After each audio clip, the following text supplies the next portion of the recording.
Alors, bienvenue à vous. Donc, comme promis, j'avais dit que j'allais faire une vidéo sur Cura pour ce qui est, on va dire, de l'installation et principalement l'installation avec une Widow Tina 2 parce que nativement elles ne sont pas dedans. Donc là, bah, j'en ai profité. J'ai la 4.13.1 installée, sachant que j'ai déjà plusieurs versions de mise. Hein. J'ai la version ici 4.30 qui est celle fournie par Widow avec le profil déjà intégré, mais qui est light en fonctionnalité par rapport aux versions d'aujourd'hui.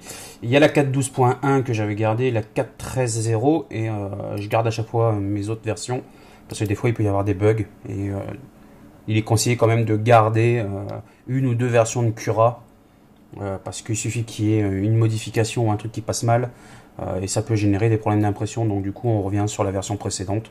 Et puis en plus ça permet de récupérer en même temps les profils. Donc vous allez voir, je vais lancer deux Cura et je vais transférer les infos. Donc là je dois installer la 4.13.1. Donc je l'ai déjà téléchargé au préalable. Donc hop, dans le téléchargement. Touc. Ensuite Cura, il est là. On valide. Hop, ça va tant. Donc il me dit que la 4.3 est déjà existante. Est-ce que je vais la désinstaller? Non. La 4.12.1, elle est installée, je vais la désinstaller? Non. La 4.13 non plus. Voilà, et je garde la 4.13.1. Donc voilà, donc on fait suivant. Arduino driver, visual. Bon, bah là, moi je laisse que le STL. Les OBJ, j'en ai pas besoin. J'en utilise quasiment jamais. G-code, non, parce que des fois j'ouvre avec d'autres logiciels, donc je veux pas le faire par défaut. Le STL, oui, pourquoi pas, ça me pose pas de problème, étant donné que c'est lui que j'utilise majoritairement. Donc là, on attend que l'installation se fasse. Donc selon la vitesse du PC, ça peut prendre plus ou moins de temps, mais globalement, c'est pas très long. Hein. Donc on va voir. Hein. Donc c'est relativement assez simple pour faire l'installation de Cura. Il y a juste des paramètres à prendre et à faire copier-coller. Je les mettrai je les mettrai dans la description de la vidéo. Comme ça, il y aura juste à faire un copier-coller ou éventuellement je ferai un fichier téléchargeable et il y aura toutes les informations dedans à retranscrire dans Cura. Donc là, on laisse cocher lancer Cura parce qu'on veut le lancer.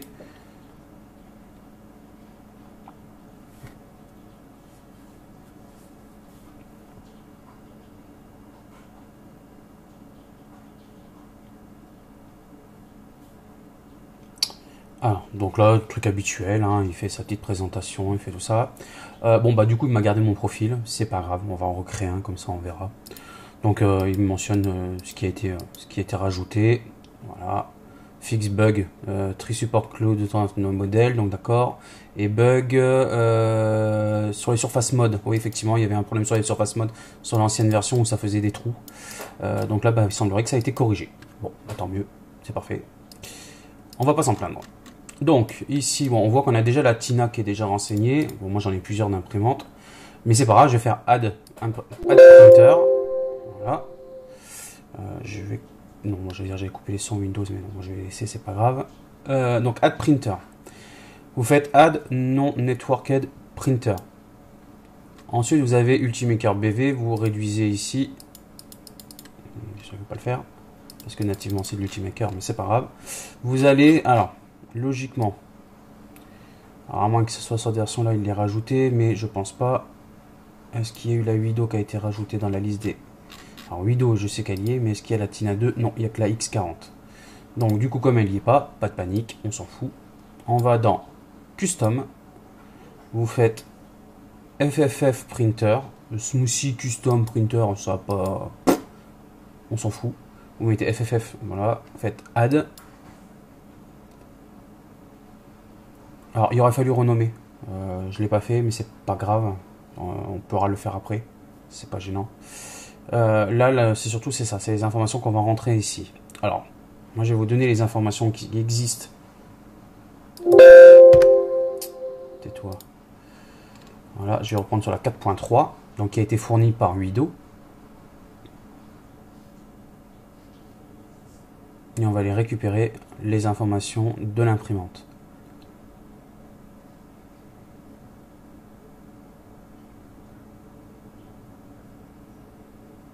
Voilà. On va dans gérer les imprimantes. Donc, hop. Paramètres de la machine. Et voilà, et là ici on a les paramètres. Et du coup, on va reprendre exactement ces paramètres-là, plus le G-code de démarrage et le G-code de fin qui sont là. Donc il faudra le sélectionner, CTRL-C, on revient sur l'autre version de Cura. Hop. Donc ici on est bien sur la bonne. Hein. On va... Alors, là, ce qui est bien sur l'ancienne version, c'est qu'on pouvait agrandir la fenêtre. Là, on peut plus. Bon, c'est pas très grave. Vous partez du haut, vous sélectionnez et vous descendez vers le bas et vous faites supprimer. Voilà. Vous êtes sûr qu'il n'y a plus rien, vous en mettez bien. Et on fait CTRL V. Donc, voilà, il copie. La même chose. On vient ici tout en haut à gauche, on descend jusqu'en bas. Hop, on supprime. Il n'y a plus rien. Et hop, on va récupérer ici l'autre version. Hop. Voilà, qui est ici. On récupère, on fait copier, donc CTRL-C. Voilà, même chose. Hein. On rebascule sur l'autre. CTRL-V. Voilà, on l'a copié. Et ensuite, les paramètres qui sont ici, ben, on vient les adapter. Donc, on a 100. Ensuite, si je dis pas de bêtises, c'est 120. Donc, 100, 120, 100. Donc, hein, du haut en bas. Hein. Donc, ici, 100, 120, 100 est rectangulaire. Rien n'est coché et on est sur du marlin. Donc 100 ici, 120, 100, rectangulaire, rectangulaire, voilà, les cases non cochées, marlin. Et ici, le X minimum, le Y minimum, le max et le Y, généralement c'est assez standard. Par contre, le Apply Extruder Offset to G-Code, je le décoche. Number Extruder, on laisse à 1. Donc là, on va regarder. Donc, moins 20, moins 10, 10, 10, 100. Moins 20, 10. Donc, moins 10, 10, 10, 100. Donc, on est bon. On est pareil. Et dans l'extrudeur, par contre, là, ça va changer. On a nozzle, vous mettez en 0,4, vous le laissez. Par contre, là, il dit compatible material diameters. C'est 1,75. 1,75. Les 2,85, c'est uniquement pour Ultimaker. Et d'autres imprimantes, mais à ma connaissance, je crois qu'il n'y a que la Ultimaker qui est en 2,85. Donc, et après 0,00 pour le reste, 0,00. Et il n'y a pas de G-code, il n'y a rien du tout en extrudeuse. Donc, après, si vous voulez vous amuser à paramétrer quand vous maîtriserez le sujet, c'est pas déconnant de le faire. Hein, mais là, il n'y a rien. Et la suite, vous faites Next. Voilà. Donc là, on a la Custom FF Manager. Alors, si on veut après la modifier, vous faites Manage Printer. Vous sélectionnez l'imprimante que vous voulez et vous faites Rename. Comme ça, il va vous proposer de la renommer. Donc là, j'ai marqué test, par exemple. Voilà, test vidéo. Hop, je fais OK. Et tout simplement, il l'a renommé. En plus, on peut la connecter à Autoprint. Bon, personnellement, j'ai pas testé, mais l'update firmware, c'est pareil, vous oubliez. Hein. Je pense pas que ce soit compatible. Mais voilà, donc on a du 100, 120, 100.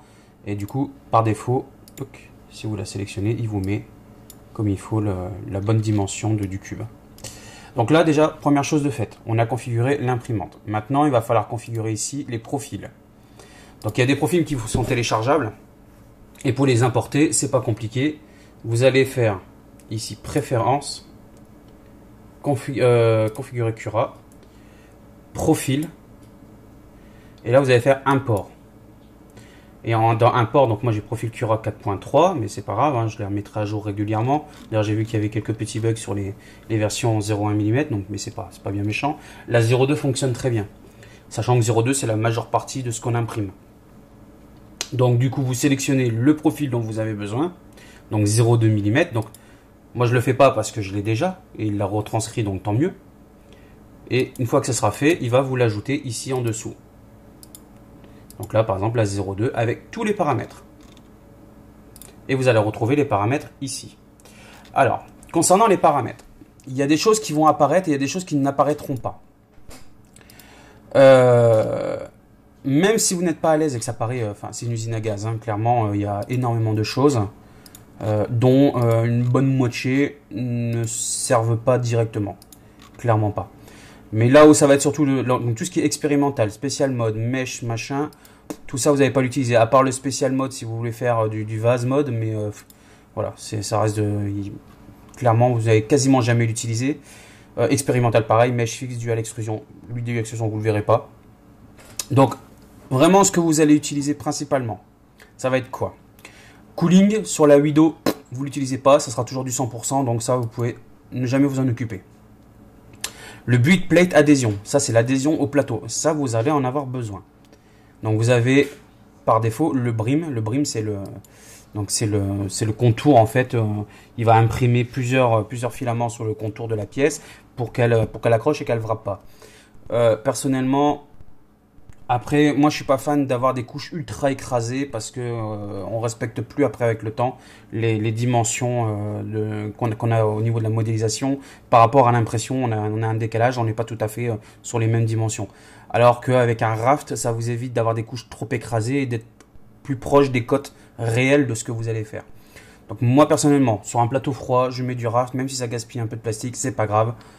Dans 95% des cas, il n'y a pas de souci, les prints ils sont bien faits. Et en plus ça vrappe pas. Quand on a un plateau chaud, le raft je l'utilise jamais. J'utilise principalement soit du skirt, soit du brim, selon la taille de la pièce. Si c'est une grosse pièce avec une grosse surface qui adhère, je mets même pas de brim, je mets un skirt, c'est une jupe en fait. Et le brim, c'est le contour. Et ça, c'est pour les petites pièces, pour pas qu'elles se décollent quand la tête elle vient taper dedans ou autre. Ça peut arriver des fois que ça cogne un petit peu.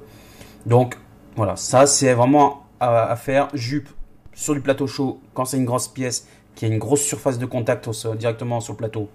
Pas besoin d'avoir du brim ou du raft. Vous faites une jupe. Et une jupe, c'est ce qui va permettre de purger la purge en fait. Ça va faire à 2-3 mm. Donc là, on est à combien? 5 mm, je crois, un truc comme ça. Si je fais skirt, on est à 3 mm de distance de la pièce. Il va faire une ligne pour purger. Et comme ça, au moins, je suis sûr que derrière, on est juste bien pour l'impression. Le brim, c'est ce que j'ai dit, donc il fait un contour qui est lui en contact avec la pièce extérieure de 8 mm, donc ça fait 20 lignes à peu près. Et après vous avez donc le fameux radeau où on vient imprimer directement sur le je fais une bêtise, directement sur le radeau. On imprime directement dessus pour pouvoir facilement la décoller. Donc ça c'est principalement pour le build plate adhésion. Donc là on va laisser en raft. Alors paramètres du raft, 5 mm ça suffit largement. Le extra margin pareil 15, c'est largement suffisant. Ces paramètres là, moi ce que je vous invite à faire, c'est de les copier-coller. Alors je vais vous donner les bons paramètres parce que là je sais pas s'il a repris tout à fait les bons. Je vais reprendre mon ancienne version, comme ça moi je suis sûr, parce que je les ai utilisés hier, donc je sais qu'ils sont bons. Donc je vais repartir sur ma version 4.13. Voilà. Ça n'a pas d'importance, hein, 4.13.1, 4.13.12, enfin on s'en fout là, clairement c'est pas le but de la vidéo. Là c'est surtout qu'on va récupérer les bons paramètres et vous allez pouvoir les remettre en temps réel directement dans le dans vidéo, dans Cura de votre côté. Oui, voilà. Donc là, hop, ça on s'en fout, ça on verra après. Tac, tac, tac, tac. Alors moi je l'ai mis en anglais, hein, je l'ai laissé en anglais. Ah oui, effectivement les valeurs ne sont pas les mêmes. Donc pour le raft, 5, vous reprenez exactement tout ça et vous les rajoutez. Si il vous manque des fonctions, pas de panique, c'est normal. Vous avez ici, quand vous passez la souris, vous avez le paramètre qui va ouvrir une fenêtre qui va permettre de retrouver ce qui vous manque. Plutôt que de vous embêter à tout défiler, vous tapez la ligne. Par exemple, je vais prendre le build plate adhésion. Vous tapez build plate. On n'était pas tout attaché. Et adhésion. Et là, vous allez voir build plate adhésion type. Il est là, il est coché. Donc vous faites ça et vous cochez ce que vous avez besoin. Comme ça, moi, on a la même chose. Et surtout, ce qui est important, c'est c'est la vitesse d'impression du raft. La ventilation, on n'en a pas, mais on s'en fout parce que de toute façon, il n'y a pas de ventilateur géré par PWM, par la carte mère. Donc, on s'en fout. La lame d'air, le raft air gap, donc ça, c'est important. C'est ce qui va permettre de pouvoir décoller facilement la pièce du raft sans que ça fusionne entre les deux. Donc, il faut le juste milieu, ni trop bas, ni trop haut. Donc là, j'avais mis 0,3. Moi, personnellement, de mon côté, ça marche très bien.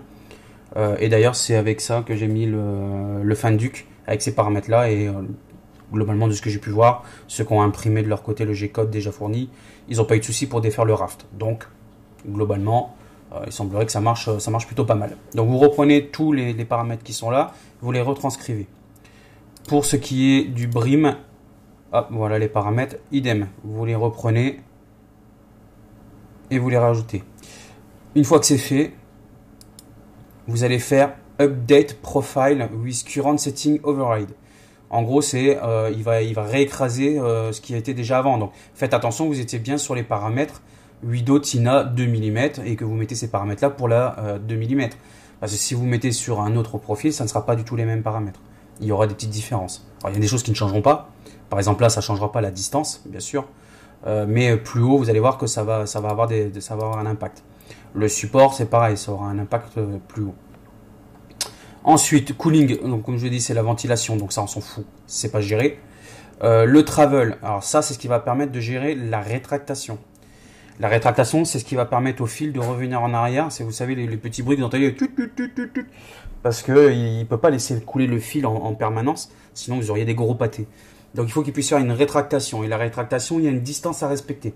Et cette distance-là, c'est généralement la distance de la buse additionnée à une partie du corps de chauffe que vous avez, donc le hot end, et c'est sur ça qu'on va faire le calcul.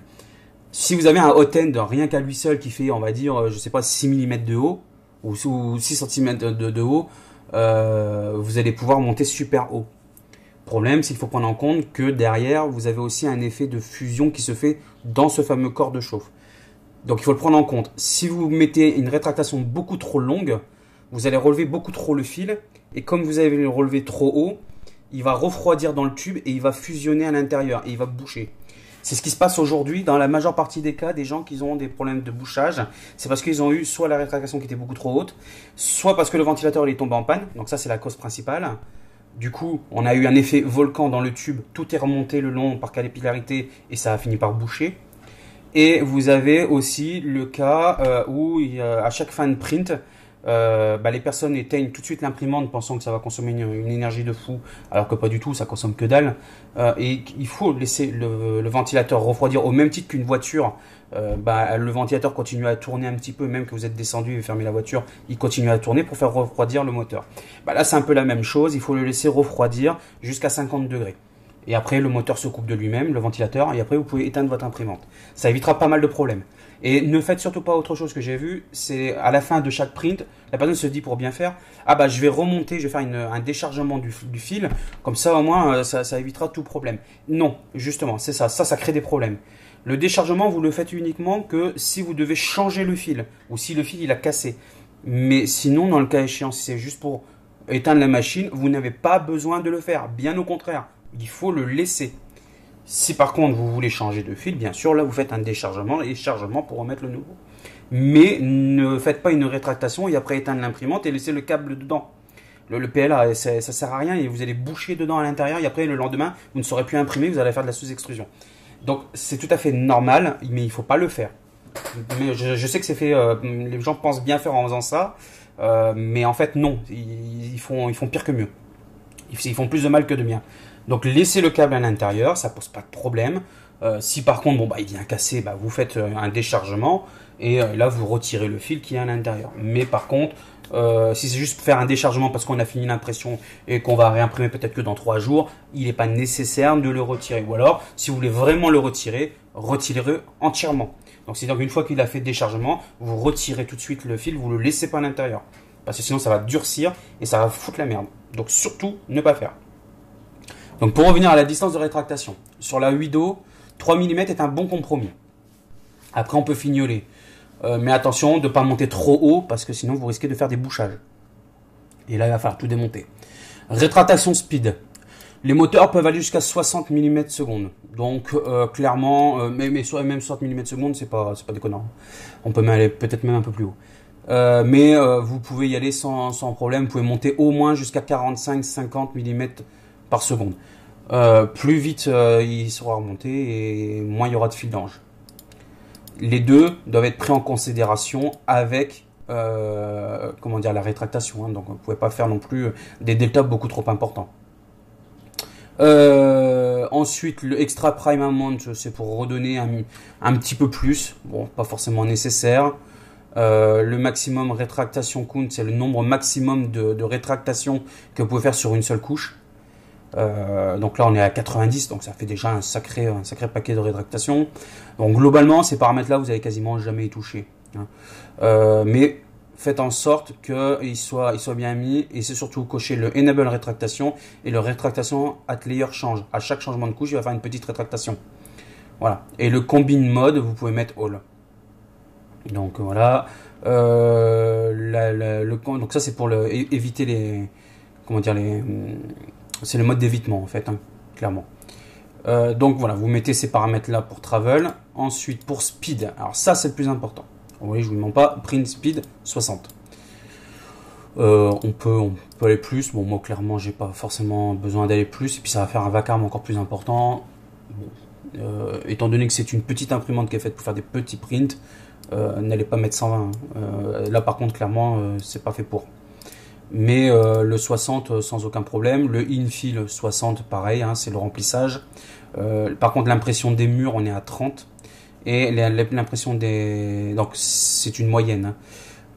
Là ce qui va être pris en paramètre en compte, ça va être le outer wall et le inner wall. C'est la paroi extérieure et la paroi intérieure. 25 mm, 25 mm secondes.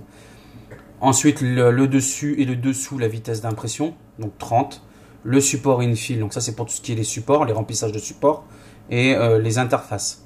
Mettez-les lents parce que les supports, étant donné qu'ils sont relativement vachement fragiles, faudrait pas qu'avec la tête ça vienne être beaucoup trop rapide, ça viendrait taper dedans et les casser. Donc mettez des supports relativement assez lents, c'est pas très grave. La vitesse travel speed, c'est la vitesse de travail, vous mettez à 65, ça pose pas de souci. Le initial layer, ça c'est les premières couches. Mettez, plus la couche sera lente, meilleure l'adhésion sera. Alors bien sûr, faut pas mettre 1. Parce que là, c'est pas la peine. Dans 2 heures, vous y êtes encore, vous n'avez même pas fait la première couche. Mais 15 mm secondes, pour moi, c'est un bon compromis. C'est très bien, il y a une très bonne adhésion et il n'y a pas besoin de faire plus. Par contre, vous avez ici, donc pareil pour le skirt, le brim speed, hein. Même chose, je mets la même valeur. Le number of slower layer, ça c'est en fait combien de couches il va devoir prendre pour prendre sa vitesse définitive, sa vitesse maximale dans le print speed. Donc là, on va dire qu'il va monter crescendo sur 5 couches. Donc il va faire peut-être une couche à 15, la deuxième il va la faire à 25 et ainsi de suite. Il va monter progressivement en vitesse. Donc ça, pareil, vous pouvez mettre 5, c'est très bien. L'égalisation, l'enable, contrôle, machin, ça vous les utilisez pas, il n'y a même pas forcément besoin de les rajouter. Donc dans les paramètres, pas forcément de les mettre, hein. Ensuite, matériel. Matériel, bah, c'est lié au PLA. Donc bah, vous reprenez ces paramètres là, il n'y a pas... sur cette imprimante là, j'ai pas eu besoin de modifier quoi que ce soit, j'ai pas eu de souci de remplissage. Donc 200 degrés pour le PLA classique, c'est bien, 205. Après c'est en fonction bien sûr de la, comment dire, de la tour de PLA que vous avez imprimé, en fonction de la marque et de la couleur. Il peut y avoir certaines imprimantes, certains filaments qui ont besoin d'une température de 205, 210, 215, 220. Dans tous les cas, ne dépassez jamais 230, 235, c'est le gros maximum. N'allez pas plus haut, sinon vous allez faire fondre votre PTFE et là vous allez endommager l'imprimante. Donc 230, 235, gros max. Clairement, ne pas aller plus loin. Le infill, ça c'est pour le remplissage, 50%. Le infill distance 0,8. Le line pattern, bah ça c'est ce que vous voulez faire comme remplissage. Alors ça, le gyroïde, c'est un très bon remplissage qui est très utile pour les figurines et tout ça, qui ne demande pas une grande solidité, juste de garder une intégrité structurelle. Le gyroïde c'est très bien. Par contre, je vous préviens, ça fout un vacarme pas possible. Ça fait que des zigzags à l'intérieur entrecroisés. Ça va foutre du bruit. Voilà. Clairement, tous ces trucs-là, c'est bruyant. Le lightning, pareil. Le lightning, moi personnellement, je l'utilise pas. C'est un effet en éclair à l'intérieur. Je suis pas convaincu. Gyroïde, oui. Franchement, ça marche super bien pour des remplissages. C'est un bon compromis. Après, je ferai une vidéo qui détaille l'usage de chaque remplissage spécifique, parce que vous avez des remplissages en grille, en zigzag, qui n'auront pas une grande résistance. Après, vous allez avoir du concentrique ou du cubique subdivision. Là, vous allez commencer à rentrer dans des structures qui ont besoin de résister, par exemple, à la torsion ou à la pression. Donc en fonction de ce que vous allez utiliser là, c'est pour un usage bien précis de prototypage de pièces. Vous n'allez pas avoir le même remplissage sur par exemple une pièce qui va devoir supporter de la charge ou une torsion avec une pièce de décoration que vous allez mettre sur un petit meuble. Donc clairement, vous n'allez pas utiliser les mêmes remplissages et les mêmes pourcentages de remplissage. Donc pour de la figurine, 15%, gros maximum, c'est largement suffisant. Pas besoin d'aller plus haut. Quand on commence à monter dans des remplissages plus importants, c'est quand vraiment il y aura une contrainte mécanique sur la pièce. Si c'est pas le cas, si c'est juste à déposer sur le coin d'une table pour faire de la décoration, pas besoin de s'emmerder l'existence. 10%, 15%, même parfois 5%, ça peut suffire selon la pièce. Donc voilà, ne vous embêtez pas la vie avec ça. Et là, vous remettez tous les paramètres à l'identique, comme c'est mentionné ici. Je rentre pas dans les détails pour les autres parce que ça n'a pas lieu d'être. Ces informations-là, vous les toucherez, pour ainsi dire, jamais. Principalement, ce que vous avez touché, c'est ces trois-là. Le infill distance, même pas, vous n'allez même pas y toucher. Moi, j'ai mis connecter les fils à l'intérieur, ça permet d'avoir une meilleure résistance au niveau des supports. Hop, toi, tais-toi. Hop là. Alexa, ferme là. Donc voilà, donc principalement c'est Connect Infill, gyroïde ou autre, hein. Enfin c'est pas forcément gyroïde, mais et le Infill Density, c'est là où vous allez avoir vraiment le besoin de modifier. Le top bottom, c'est pareil, ça c'est la hauteur de nombre de couches, le top layer et le top bottom layer. Et le bottom layer, ça c'est le nombre de couches avant de commencer à faire le remplissage. Donc on a les parois, mais vous avez après le haut et le bas. Même chose, donc du coup, c'est selon la pièce que vous voulez. Si vous voulez une petite pièce de décoration, 2 couches, ça suffit. Si vous voulez une pièce un peu plus résistante, 4 couches, c'est un bon compromis. Voilà, il n'y a pas besoin d'avoir forcément beaucoup de couches. Par contre, attention, en fonction de la hauteur de couche que vous allez utiliser, donc si vous êtes en 0,2, profil 0,2, 0,15, 0,1 ou 0,3, 0,4, la hauteur de couche aura le nombre de couches aura une incidence. Si vous prenez 4 couches à 0,1, ça va vous faire que 0,4 de couches au total. Alors que si vous prenez 4 couches à 0,2, vous aurez 8, vous n'aurez pas la même chose, vous aurez 0,8, vous aurez le double d'épaisseur.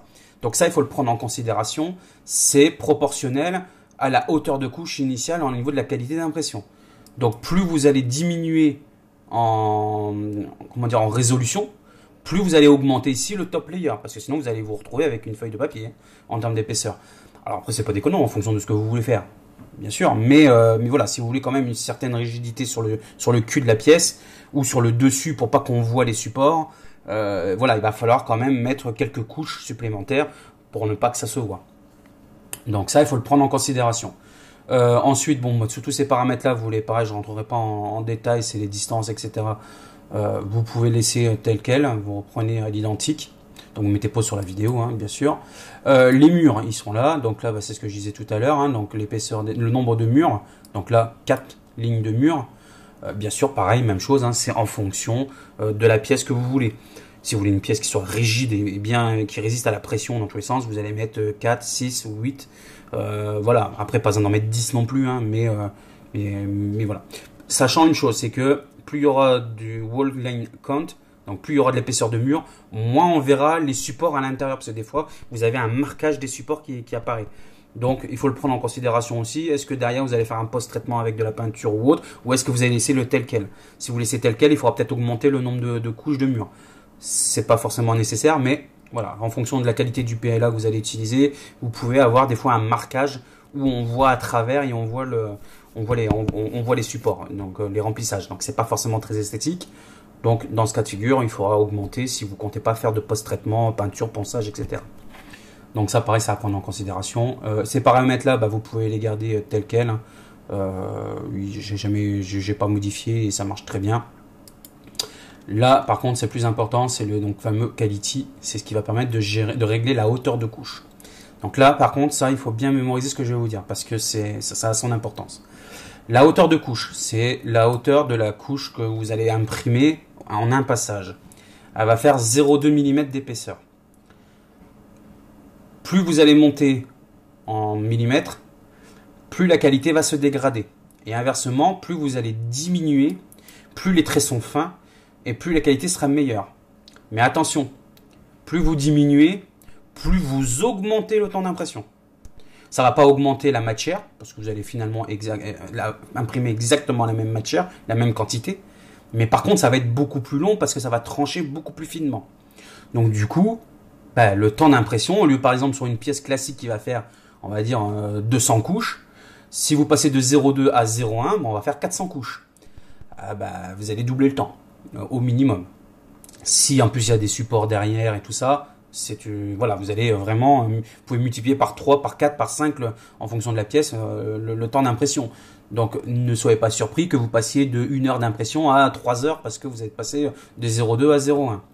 Ensuite, le initial layer, ça, il faut le laisser à 0,3 pour le 0,2 et éventuellement le descendre, mais vraiment petit à petit. Parce que ça, c'est lié par rapport à la taille de votre buse. Il ne faut pas monter faut pas monter trop haut par rapport au 0,2, mais il ne faut surtout pas dépasser le line width, la largeur du filament. Là, c'est 0,4, c'est par rapport à la buse. Alors, on peut descendre jusqu'à 35 quand on est en 0,4. Le problème, c'est que moi, je me suis rendu compte qu'en faisant du 35, vous allez avoir les couches qui ne vont pas se coller les unes aux autres. Et ça risque de pas être très esthétique. Et dans ce cas-là, il faut augmenter la quantité de plastique qu'on injecte. Donc, il faut modifier beaucoup de paramètres. Je trouve que ça n'a pas vraiment un grand intérêt pour l'usage qu'on en fait au quotidien, qui ne sont pas des usages, j'ai envie de dire, industriels et très techniques. La plupart des gens vont s'imprimer des pièces où, avec ce genre de paramètres, ça sera largement suffisant. Ça fera plus que ce qu'on en demande. Donc, laissez tel quel à 0,4 quand on a un profil en 0,2 et 0,3 et vous laissez tel quel ces paramètres-là. Et ça, c'est le initial layer layering, c'est le taux de fil. On dit, on donne 100% du filament, on réduit pas la quantité. Voilà, donc là, vous pouvez mettre tout ça. Ces paramètres-là, ça bouge pas, vous laissez tel quel. Les principaux qu'on va utiliser, c'est les 3 qui sont là, les 3 premiers. Le layer height, le initial layer height et le line width. Voilà. Si vous commencez à bidouiller à ça, la qualité va vraiment s'en faire ressentir. La seule chose qu'il faut se dire, il faut que ce soit progressif. 0,2, 0,3, 0,4. Il ne faut pas que ce soit 0,4, 0,2, 0,3 ou 0,3, 0,2, 0,1. Sinon, ça va foutre le bordel. Donc, il faut vraiment qu'on garde une cohérence. De toute façon, si vous mettez une information qui n'est pas bonne et qui ne tient pas la route, lui va vous le signaler. Il va vous dire, attention, il y a un problème, c'est pas bon. Et quand vous voyez ici un lien, ici, comme 2 chaînes, ça veut dire que ces paramètres-là sont liés à un autre. C'est-à-dire que ça aura une incidence sur un autre paramètre. Donc attention, tout ce que vous modifiez là peut avoir une incidence sur d'autres paramètres. La même chose ici en dessous, pour les supports. Donc ça, on va y revenir après, ce sera la dernière étape.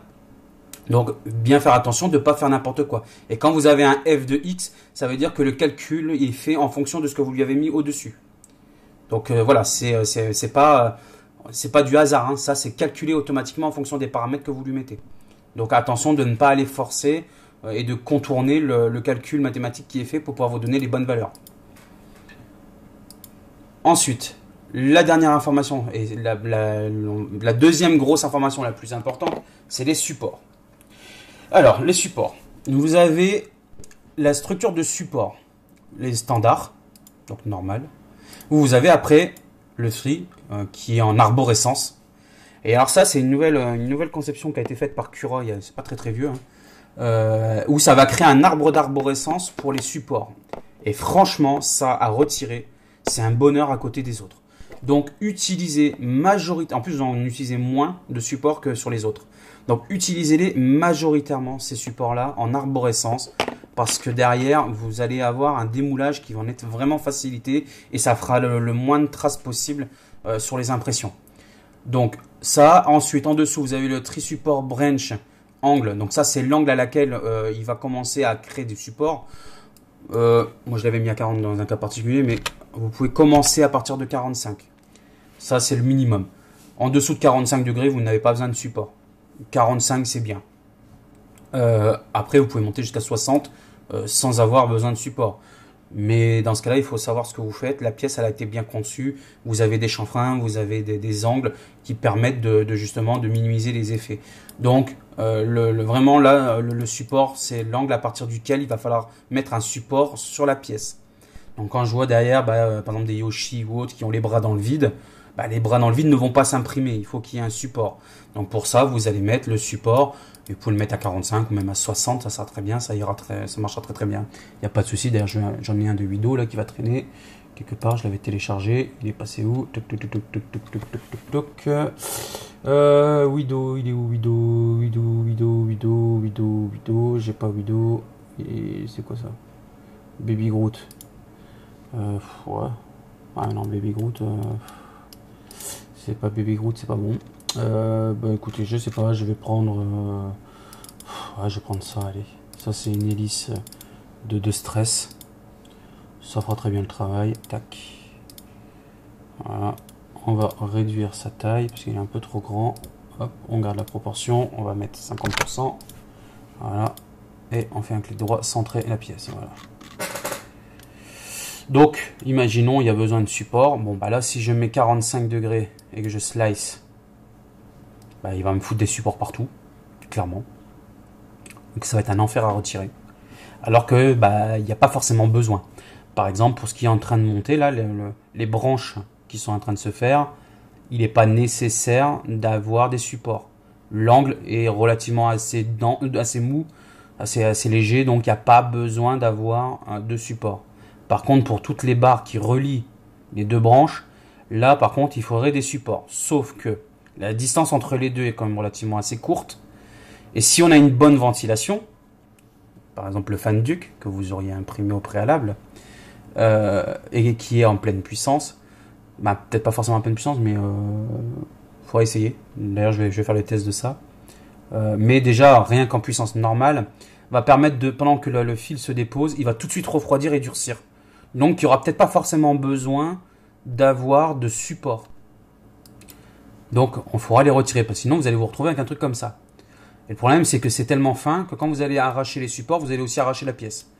Dans ce cas de figure-là, clairement, je donne pas cher à vivre à vos branches qui relient les deux. Hein. Donc, clairement, ça va pas marcher. Si je le passe à 60 degrés, déjà, on verra qu'on en a quand même moins.